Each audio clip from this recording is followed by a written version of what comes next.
Welcome to The Explainer. Today, we're going to zoom in on a single, really powerful passage from the Gospel of John. It's this incredible promise of peace, but it's given in one of the most chaotic moments you can imagine. And it offers this surprising foundation for stability, even when your own life feels like it's completely out of control. So, to really get the weight of this promise, let's start with a scene that I think we can all relate to. Just picture the absolute worst, most tense, dysfunctional work meeting you have ever had to sit through. You know the one. The air is thick, everybody's on edge, and the entire project is just completely going off the rails. Okay, now let's crank that tension up to 11. Add in bitter arguments, a shocking prediction of betrayal from someone in the room, and then on top of it all, you get the news that you, personally, are about to fail catastrophically. That's the real, messy backdrop for the words we're exploring today, the final meal Jesus shared with his disciples. Yeah, this event was absolutely nothing like those serene, orderly paintings we've all seen. It was a room just filled with fear and confusion and a whole lot of self-interest. The disciples were literally arguing about which one of them was the greatest, completely missing the gravity of what was about to happen. It was, in a word, a mess. And right in the middle of all this chaos, the Apostle Peter steps up. He makes this incredibly bold promise. He is just full of bravado, completely and utterly convinced of his own loyalty and his own strength. He's sure he's got this. And this is where everything turns on a dime. Right after telling Peter, hey, you're about to fail in the most humiliating way imaginable, Jesus doesn't offer condemnation. Instead, he gives this totally shocking command.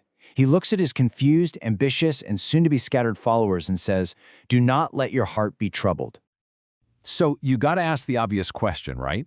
If you've just been told your life is about to fall apart and that it's gonna be your own fault, where in the world is this peace supposed to come from? How's that even possible? Well, the answer isn't found in the disciples' ability to, suddenly get their act together. The entire foundation for this unbelievable peace rests on the identity of the person speaking. And this is the crucial point. This is not wishful thinking or some empty hang-in-there platitude.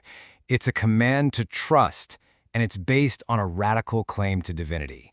Jesus is essentially saying, the same faith you place in God Almighty, I want you to place that exact same faith in me, right now, right here, in the middle of this mess.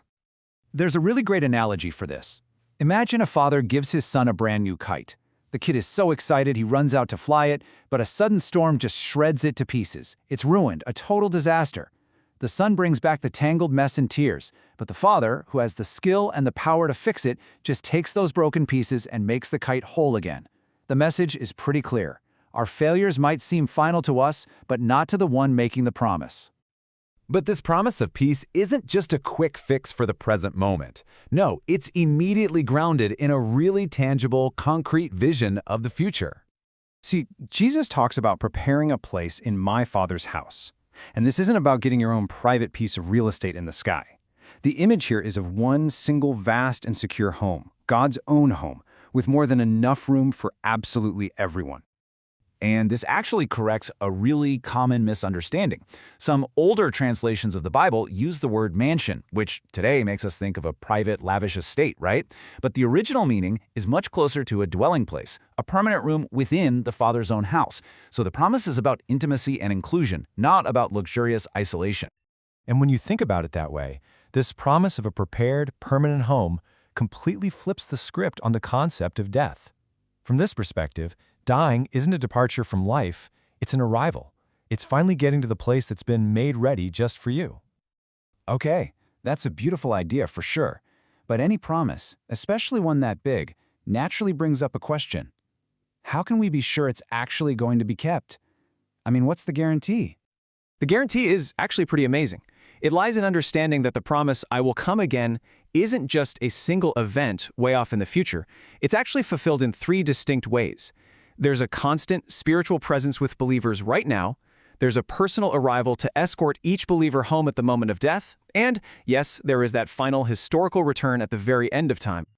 So, this leads us to the final, and honestly, the most critical piece of the whole puzzle. Jesus tells his disciples, you know the way where I'm going, but they're completely confused. What is this path? What is this way he has to take to make all of this possible? The answer is stark, and it's simple. The way to prepare this place isn't through some secret teaching or a complicated set of rules. It is through a single brutal event, the cross. And it is absolutely crucial to get this. Jesus' death and resurrection are not some tragedy that has to be overcome to get to the good part. His suffering is the work. The crucifixion itself is the act that prepares the place. His resurrection is what defeats death and blows the doors open for everyone else. And this all brings us to the ultimate takeaway. The peace that's being offered in the middle of all that chaos, it isn't based on our ability to be good enough or strong enough or loyal enough. It's based entirely on what someone else has already done, already accomplished. It's a peace found not in our own performance, but in a promise that was secured by the one who made it. Which leaves us with a final question. Can a peace that's built on something completely outside of yourself ever be more secure than when you desperately try to build from within?